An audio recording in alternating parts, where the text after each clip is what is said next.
அஸ்ஸலாமு அலைக்கும். Hi tears. ஒரு பால் பேக்கெட் இருந்தால் போதும், சூப்பரான மோத்திச்சூர் லட்டு வீட்டிலேயே செய்யலாம். எந்த ஒரு ஜல்லடை எதுவுமே தேவையில்லை. டேஸ்ட் வந்து அல்டிமேட்டாக இருக்கும். ஸோ வாங்க வீடியோக்குள்ளே போகலாம். வெல்கம் டு நான் சுலகம் விலாக்ஸ். ப்ளீஸ் சேனல் சப்ஸ்கிரைப் பண்ணி சப்போர்ட் பண்ணுங்கள். வீடியோ பிடிச்சிருந்தா ஒரு லைக் பண்ணுங்கள்.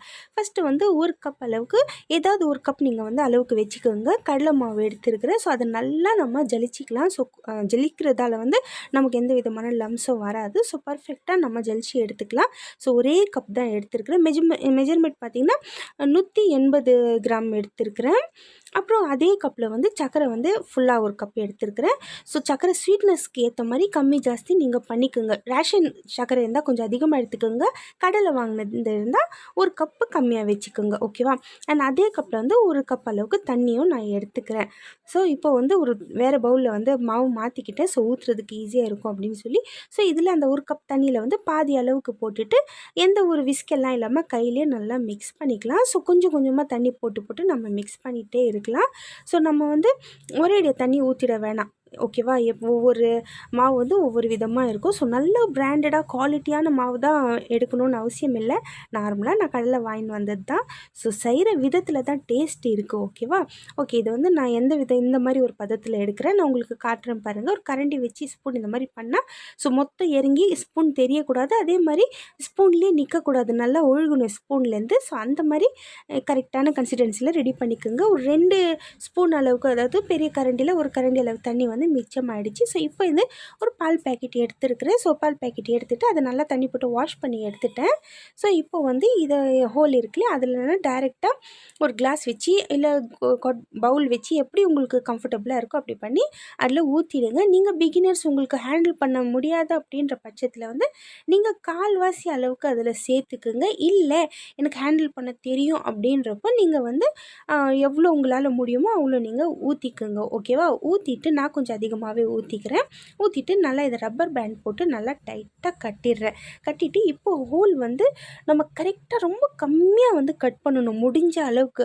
அண்ட் நான் இந்த மிக்ஸ் பண்ணுறப்போவே வந்து எண்ணெய் வச்சு லோ ஃப்ளேம்லேயே வச்சு விட்டுட்டு எண்ணெய் கொஞ்சம் அதிகமாகவே வைங்க. 1 லிட்டர் கிட்ட நான் வச்சுருக்கிறேன். ஏன்னா ரொம்ப கம்மியாக இருந்துச்சுன்னா அந்த பூந்தி கீழே போய் உக்காந்துடும். அண்ட் அந்த மோதிச்சூர் வந்து கரெக்டாக வர்றதுக்கு எண்ணெய்க்கும் உங்கள் பால் பேக்கெட்டுக்கும் 1.5 இன்ச் அளவுக்கு டிஸ்டன்ஸ் இருந்தால் மட்டும்தான் இந்த மாதிரி க்யூட்டாக முத்தாக வந்து பூந்தி ரெடி ஆகும்.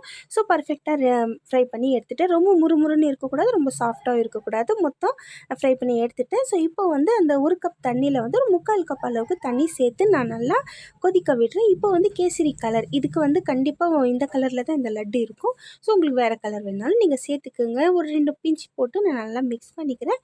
ஸோ சர்க்கரை வந்து பதம் எல்லாம் கிடையாது. இந்த சர்க்கரை நல்லா வந்து அது கரிஞ்சி வந்தாலே போதும். ஸோ இப்போ வந்து நல்லா கரிஞ்சிடுச்சு. ஸோ லோ ஃப்ளேமில் தான் வச்சுருக்கேன் நான் ஸ்டார்டிங்லேருந்து.